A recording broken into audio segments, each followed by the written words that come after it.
प्रभु जी, अपना नाका खेले से लेके आते हैं। आप अपने मुंह के द्वारा से धोइए, पाप और पवित्र कीजिए। आप महान है, महान आपका प्यार है।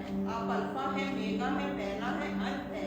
आपने जो कहा वो कर दिखाया। आप सारी सृष्टि के रक्षक है। धन्यवाद करती हूँ प्यारे प्रभु जी, इस समय के लिए पिता परमेश्वर, दिन के लिए प्यारे प्रभु जी, ये जो भी मिला पिता परमेश्वर आपकी ओर से हमें मिला पिता परमेश्वर, इसके लिए आपका धन्यवाद करती हूँ प्यारे प्रभु जी। प्रार्थना करती हूँ पिता परमेश्वर, खास आप प्यारे प्रभु जी वचन के लिए पिता परमेश्वर, जो कोई वचन प्यारे प्रभु जी आपने आप प्यारे प्रभु जी अपने दास को दिया है पिता परमेश्वर, होने दे पिता परमेश्वर वो फलवंत हो पिता परमेश्वर।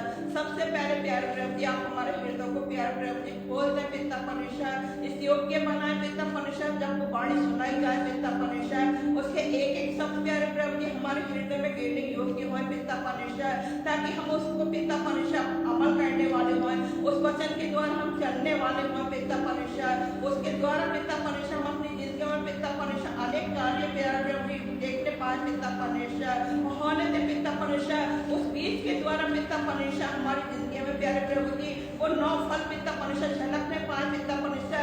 सबसे बड़ा फल पिता परमेश्वर जो मोहब्बत का कहलाता है प्यारे प्रभु जी, वो हमारे अंदर हो पिता परमेश्वर, ताकि हम एक दूसरे प्यारे प्रभु जी एक दूसरे से मोहब्बत करने योग्य हो पिता परमेश्वर। पूर्ण वाणी को पिता परमेश्वर आप जाना प्यारे प्रभु जी, अगर एक भी शख्स प्यारे प्रभु जी को अपनी ओर से जोड़ते हैं पिता परमेश्वर, तो आप उनके फोटो को बंद करना पिता परमेश्वर, वो सबसे पहले आपसे मांगने वाले हो पिता परमेश्वर।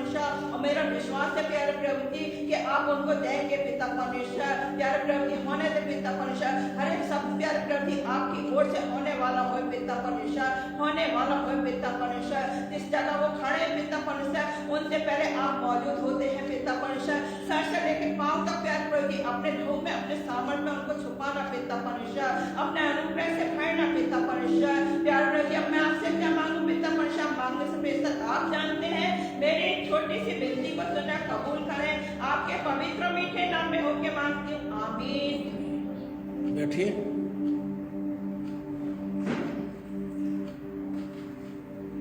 ये जो आराधना का हिस्सा होता है ये बड़ा महत्वपूर्ण होता है, क्योंकि इसमें हम खुदा की बात को सुनते हैं कि खुदा हमसे क्या बात करना चाहते हैं। तो एक बार फिर से आप लोग निकाल लीजिएगा बाइबल से यशाया नबी की किताब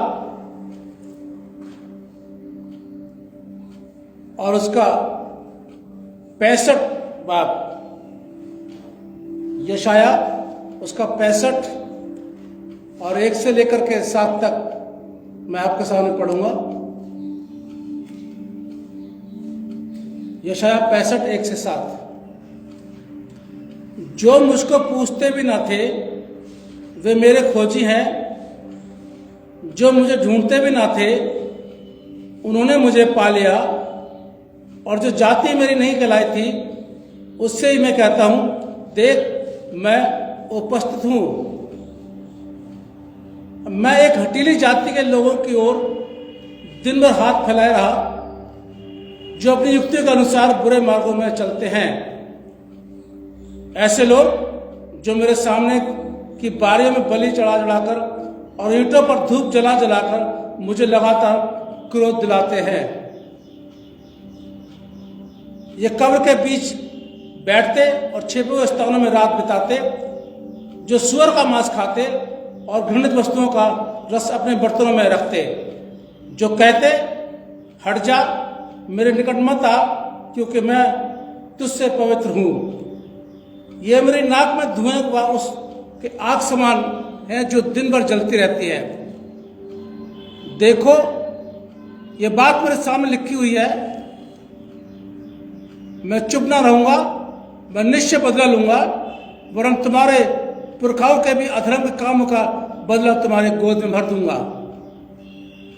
क्योंकि उन्होंने पहाड़ों पर धूप जलाया और पहाड़ों पर मेरी निंदा की, इसलिए यहोवा कहता है कि उनके पिछले कामों के बदले को मैं इनकी गोद में तौल कर दूंगा। खुदा अपने कलाम पर पढ़े जाने पर बरकत बख्शे, आमीन। अजीजों, आज का जो टॉपिक है वो है नजात सबके लिए, यानी उद्धार सबके लिए। और उसका मुख्य पद आपको मिलेगा रोमियो 10 पद 21। पढ़िए जरा रोमियो 10 पद 21।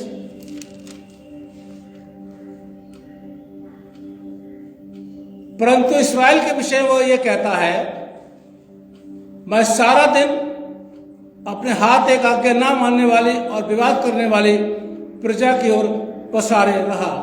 आइए दुआ मांगे। खुदा इस समय आपके कलाम पर मनन करने के लिए जा रहे हैं, आप मेरी अगुवाई करना, बरकत देना। खुदा यीशु मसीह के नाम से मांगते हैं, आमीन। खुदा आप चाहते हैं अजीजों कि सबका उद्धार हो। पहले तो उद्धार की परिभाषा मुझे बताइए, उद्धार का मतलब क्या होता है?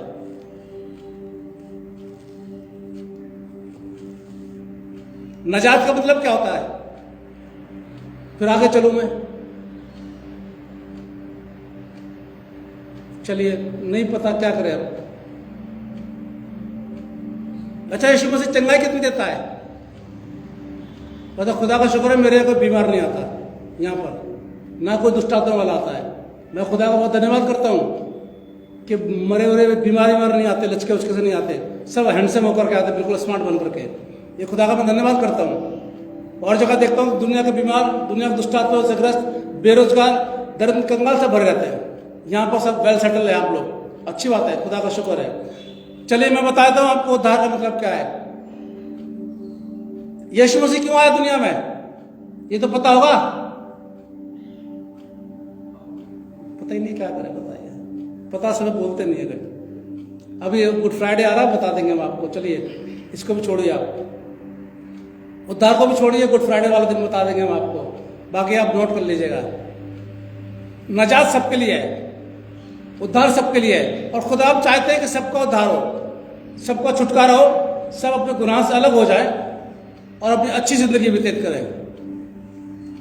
मैं इस चर्च का एक पास्टर होने के नाते मेरी भी दिली तमन्ना ये है कि आप सब नजात पाए, आप सब छुटकारा पाए और आपका उद्धार हो और खुदा की उपस्थिति में आप लोग जाए। एक पास्टर होने के नाते मेरी दिली तमन्ना है, बाकी आपकी तमन्ना क्या है मुझे नहीं पता। पर कुछ लोग बचना नहीं चाहते, जानबूझकर नहीं बचना चाहते। पता है कि हमें बचना है, पता है हमें बचना है, पता है हमें यीशु में विश्वास करना है, पता है हमें दुआ में अपना समय बिताना है, पता है हमें आराधना में अपना समय बिताना है, लेकिन फिर भी नहीं करते। तो वो लोग बचना ही नहीं चाहते। दो किस्म के लोग हैं, दो मसीह लोग। कुछ बचना चाहते हैं और कुछ बचना नहीं चाहते। चल रहा है, ठीक है, चलने दीजिए, जैसे भी चल रहा है चलने दीजिए, कोई बात नहीं, देखा जाएगा, जब यीशु मसीह आएंगे तब देखा जाएगा। बचपन से सुनते चले आ रहे हैं, अंत का समय आ गया, यीशु मसीह आएंगे आएंगे, अभी तक तो आए नहीं। अब पता नहीं आएंगे भी कि नहीं आएंगे। पादरी लोग तो वैसे ही बोलते रहते खड़े होकर के कि आएंगे आएंगे यीशु मसीह, अभी तक तो आए नहीं, देखा जाएगा। ऐसे माहौल में और ऐसे विचार में भी लोग, मसीह लोग, अपना समय बिता रहे हैं। तो उनको बचने से कोई मतलब नहीं है। लेकिन जो बचना चाहते हैं वो गंभीर रहते हैं कि हाँ बचना चाहते हैं। मूसा ने लिखा था व्यवस्था में कि राष्ट्रवादी से धार्मिकता, यानी हमारे जो राष्ट्रवाद जब धार्मिक काम करते हैं उससे हमें धर्मी बन जाते हैं और अमल भी करते हैं, और कुछ लोग अमल नहीं करते, और कुछ है जो विश्वास से धर्मी बनते हैं। अब रोमी में मूसा बात कर रहा है, वो ये पौलुस लिखता है, व्यवस्था में लिखा है कैसा करो। जो मनुष्य व्यवस्था से धर्मी बनता है उसके अंदर एक क्वेश्चन मार्क रहता है, स्वर्ग पर कौन चढ़ेगा, उसको उतार के कौन नीचे लेकर के आएगा, उसका अविश्वास रहता है। लेकिन जो विश्वास करता है पूरी तरीके से कि यीशु मसीह को मुर्दों में से जिंदा हुआ, वो हमारे लिए मारा गया, गाड़ा गया, जो ये विश्वास करता है उसके अंदर कोई सवाल नहीं होता कि स्वर्ग पर कौन जाएगा। उसको पता है यीशु स्वर्ग पर गया है, उसको पता है यीशु स्वर्ग से नीचे उतर के आएगा, वो जानता है कि यीशु से आएगा, न्याय करेगा, उसके अंदर कोई क्वेश्चन मार्क नहीं होता उसकी जिंदगी के अंदर। लेकिन जो अविश्वासी होते हैं, जो बस सुनकर के विश्वास कर लेते हैं, उनके अंदर एक क्वेश्चन मार्क रहता है, यीशु मसीह जिंदा हुए भी थे कि नहीं हुए थे, पता नहीं। और जैसे मैंने बताया कि कुछ लोग तो भी बैठे हैं, पता नहीं कब आएंगे, आएंगे कि नहीं आएंगे, वो विश्वासी लोग हैं, बैठे रहते हैं। लेकिन उद्धार तो होना चाहिए ना। हम कलाम को सुनते हैं, मैं ये नहीं कह रहा हूं कि आप लोग नहीं सुनते, आप लोग नहीं पढ़ते, ऐसी बात नहीं, सभी पढ़ते हैं। जैसा जिसका मौका मिलता है पढ़ता है, चाहे आधा घंटा, 1 घंटा, 15 मिनट, और सुनते भी हैं, पढ़ते भी हैं। अब क्या सुनते, क्या पढ़ते, क्या सब विश्वास करते, निकालिए रोमियो 10 निकालिए जरा। रोमियो 10 पद 9 पढ़ना जरा।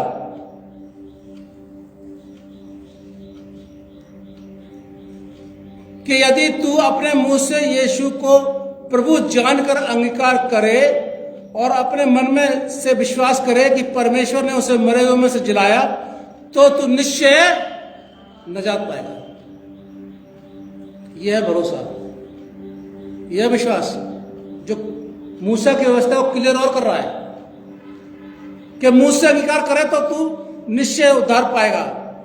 10 पद और पढ़ रहा हूं आपके सामने। क्योंकि धार्मिकता के लिए मन से विश्वास किया जाता है और उद्धार के लिए मुंह से अंगीकार किया जाता है। अब खुदा के लिए कोई भी भेद नहीं है, कोई भी पक्षपात नहीं है, खुदा के लिए सब बराबर है। कुछ लोगों ने इसको सुना, कुछ लोगों ने इसको नहीं सुना। बहुत से ऐसे लोग हैं जो नहीं सुनते, बहुत से ऐसे लोग हैं जो नहीं पढ़ते, उनके लिए भी खुदा का कलाम करता है। यशायाह 53 निकाले जरा, यशायाह 53 पद 1, यशायाह 53 पद 1। जो समाचार हमें दिया गया उसका किसने विश्वास किया, और यहोवा का भुजबल किस पर प्रकट हुआ। सुसमाचार प्रचार किया जाता है, संडे को भी प्रचार होता है, वैसे भी हम लोग सुनते रहते हैं, लेकिन फिर भी बहुत से लोग हैं जो सुनना पसंद नहीं करते। ये बाइबल में सब लोगों के लिए बराबर से लिखा गया है,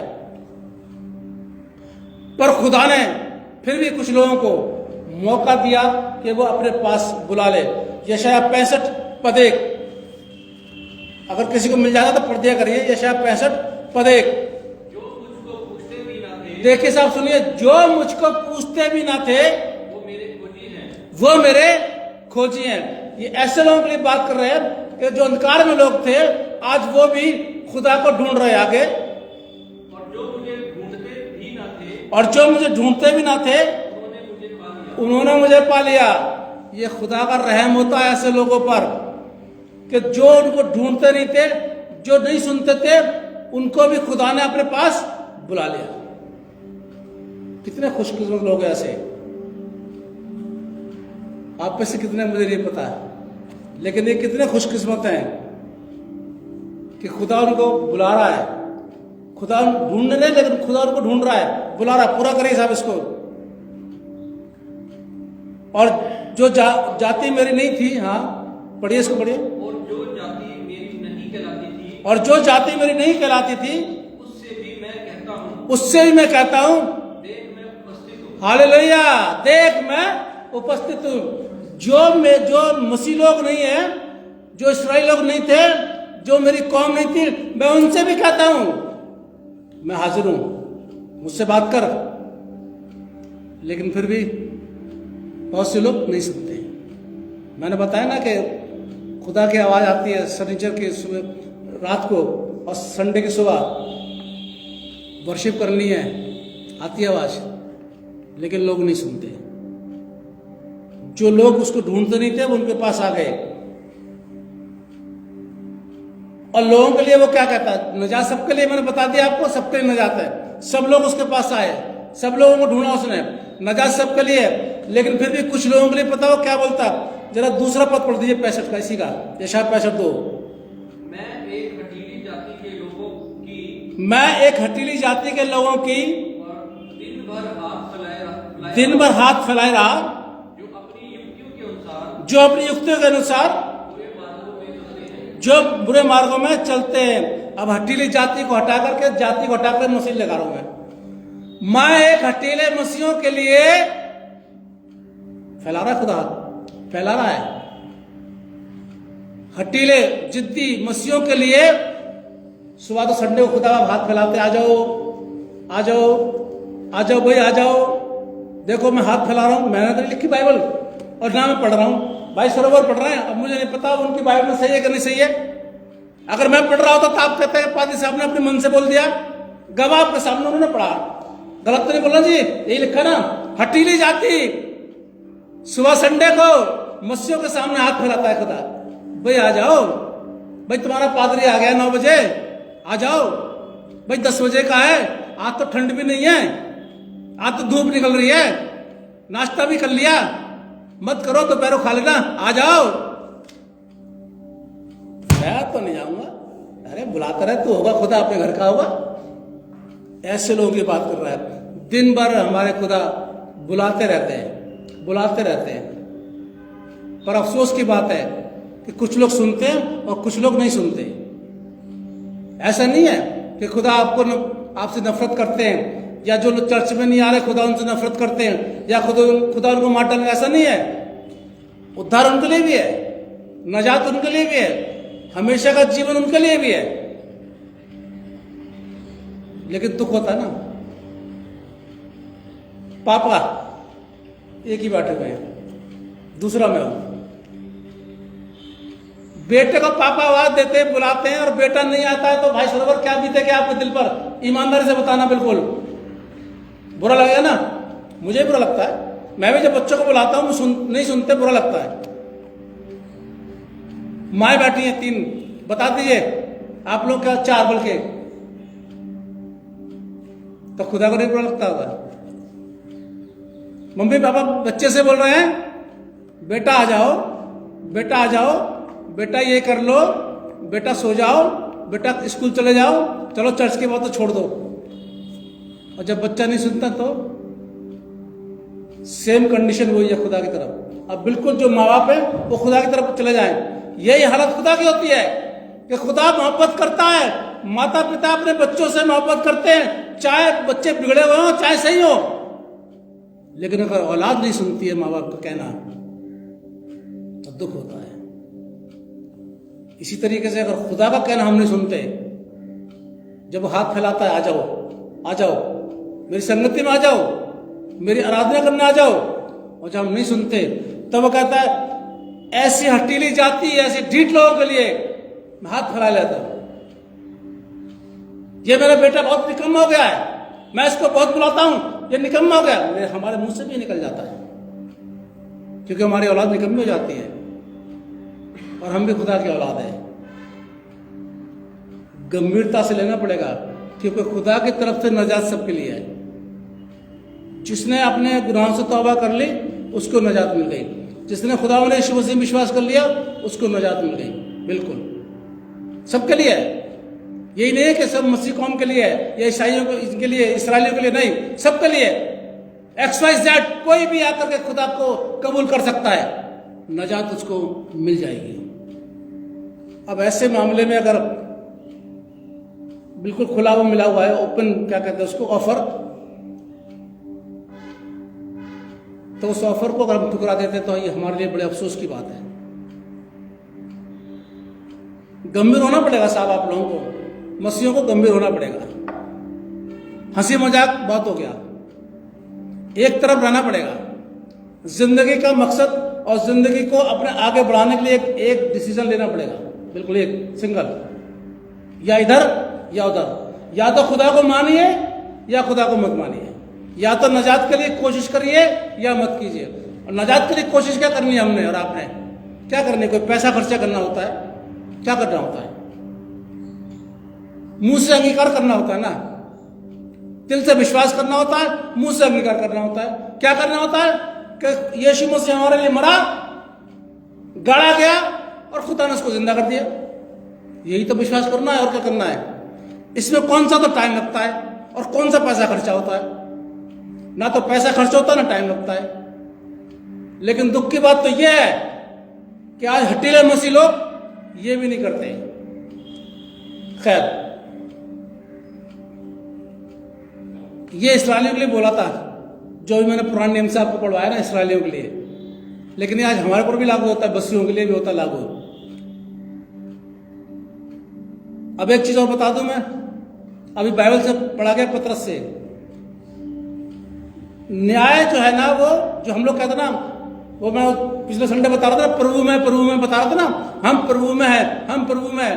जो कहते फिरते ना हम प्रभु में है, हम प्रभु में है, न्याय सबसे पहले उन्हीं का होगा। पढ़वा देता हूं, बाइबल से निकालिए सब। पहला पतरस 4 निकाले जरा।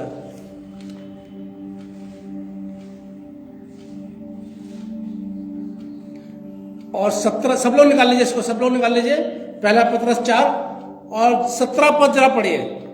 क्योंकि वह समय आ पहुंचा है, क्योंकि वो समय आ पहुंचा है पहले परमेश्वर के लोगों का न्याय किया जाए। कि पहले परमेश्वर के लोगों का, आप में से कितने लोग हैं जो परमेश्वर के हैं? हाथ खड़ा करिए। 1 और 2 3, धीमे धीमे होता 4, थोड़ा थोड़ा ऊंचा कर ले करिए। अच्छा, वो दोनों पीछे नहीं, परमेश्वर के लोग, कोई बात नहीं है, बाकी सब है। सोच लो फिर न्याय किसका होगा? मैं नहीं बोल रहा हूं ना, ये किससे शुरू होगा? जो कहते ना प्रभु में है, प्रभु में है, हम पुराने हैं, हमारे बाप दादा चले आ रहे हैं, सबके लिए ये, उनका न्याय पहले होगा साहब। ये अन्य जातियों को तो बाद में होगा। और इससे पहले बता दूं, इससे पहले किसका न्याय होगा? हम लोगों का, पादरियों का, जो कहते हैं मैं पास्टर हूं, 400 लोग आते हैं मेरे यहाँ, 1000 लोग आते हैं मेरे यहाँ, 800 लोग आते हैं, न्याय हमारा होगा पहले। आपका तो सेकंड नंबर पे होगा। आ जाओ, तुम लोग आ जाओ पहले। 800 लोग बताते थे ना, 400 लोग बताते ना संडे को आते हैं। कितनों ने उद्धार पाया? कितनों ने उद्धार पाया? नहीं खुदा, वो यीशु के नाम से हमने दुआ करी थी, कैंसर दूर हुआ था। मैं कैंसर की बात नहीं कर रहा हूं, मैं बुखार की बात नहीं कर रहा हूं, मैं ये बात कर रहा हूं नजात किसने पाई। मैं ये बात कर रहा हूं कि अपने पापों से तौबा किसने करी। मैं ये बात कर रहा हूं कि यीशु में विश्वास किसने किया। तेरे 800 आते, 1000 आते, इससे मुझे कोई मतलब नहीं। मुझे मतलब उनसे है जिन्होंने यीशु में विश्वास किया। तभी तो बहुत से पास्टर लोग टेंशन में नहीं होते, कितने भी आ जाए कोई परवाह नहीं उनको। ये सवाल हमसे होगा। मैंने तुम्हें जिम्मेदारियां सौंपी हैं, मैंने तुमको 3 लोग सौंपे हैं। क्या उन तीनों के बीच में तुमने अपना काम सही किया? या संडे को तुम घर में बैठे रहे, या तुमने किसी और को भेज दिया? सवाल हमसे ज्यादा होंगे, आप लोगों से कम होंगे, क्योंकि जिम्मेदारी हमारी बनती है, आप लोगों की इतनी नहीं बनती है। आप लोगों को हमें सौंपा क्या है? अगर मैं ही लापरवाही करें, हम लोग लापरवाही करें, तो सोच लिया हमारा क्या हाल होगा। इसलिए बहुत से पास्टर लापरवाही नहीं करते, अपनी काम पूरी तरह कर, चाहे 2 लोग आए चाहे 4 लोग आए, उनको अपना काम पूरा करना है। मैं गिनती 400 की 4000 की नहीं होगी साहब, क्योंकि बुलाए हुए तो बहुत हैं और चुने हुए थोड़े हैं। तो जब न्याय प्रभु में है, लोगों से ही होगा। आगे पढ़ना भाई। और जब कि न्याय का आरंभ हम ही से होगा जी, तो उनका क्या अंत होगा जो परमेश्वर के सुसमाचार को नहीं मानते। अब देख लीजिए, जो हम लोग सुसमाचार सुन रहे हैं, मान रहे हैं, हमारे अंदर से कभी निकाल दी जाएगी, तो उनका क्या हाल होगा? जो घरों में बैठे, रजाइयों में बैठे, पराठे खा रहे हैं, उनको क्या हाल होगा? ब्रेड पकौड़े खा रहे हैं, पता नहीं क्या खा रहे हैं, मेहमान लोग आ रहे हैं घरों के अंदर, सुख पार्टियां चल रही हैं, उनको क्या हाल होगा? मैंने लिखी बाइबल, इसलिए 22 नवंबर से पढ़वा रहा हूं मैं। जिम्मेदार इंसान है, मेंबर है, उनको पता है। आप लोग नहीं कह सकते पाजी साहब आप अपने मन से बोल रहे हैं। बाद में पूछ लेना कि वो पढ़ रहे सही कि नहीं पढ़ रहे हैं। बैठे रहिए घर के अंदर, फिर वही बात, पता नहीं न्याय होगा भी कि नहीं होगा। हम तो बाप दादा तो सुनते चले आ रहे हैं, वही आ जाएगी बात। तो न्याय तो होगा जी, इस शरीर का न्याय नहीं होगा, हमारी रूह का न्याय होगा। रूह नहीं मरेगी कभी भी, ये मर जाएगा, खत्म हो जाएगा, रूह नहीं मरेगी। ये बात वहां पर हो रही है, पतरस जो बात कर रहा है वही कर रहा है। अब जरा 18 पद पढ़ दीजिए इसी का। और यदि धर्मी व्यक्ति भी कठिनाई से उद्धार पाएगा, यदि प्रभु में जो लोग हैं, यदि जो कहते हैं कि हम मसीह में हैं, यदि जो कहते हैं हमारे वंश चले जा रहे हैं, यदि जो हम कहते हैं हम बहुत कुछ कर रहे हैं, उनका ही उद्धार कठिनाई से होगा, तो भक्ति और पापी का क्या ठिकाना? तो गुनहगार को कौन पूछेगा? कौन पूछे गुनहगार को? अरे जब हम ही लोग मुश्किल से बचेंगे तो जो वो लोग हैं उनको क्या हाल होगा? उनका तो पत्ता साफ। इसलिए हम कहते गंभीर हो जाइए, किसी पादरी के प्रति गंभीर मत होइए, मत होइए, किसी इंसान के प्रति गंभीर मत होइए, आप खुदा के प्रति और कलाम के प्रति गंभीर होइए, क्योंकि उस समय आपको कोई नहीं बचाएगा।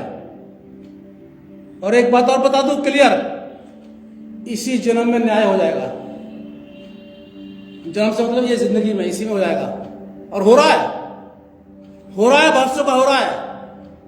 लेकिन बहुत से हटीले मसीह इस बात को समझते नहीं है।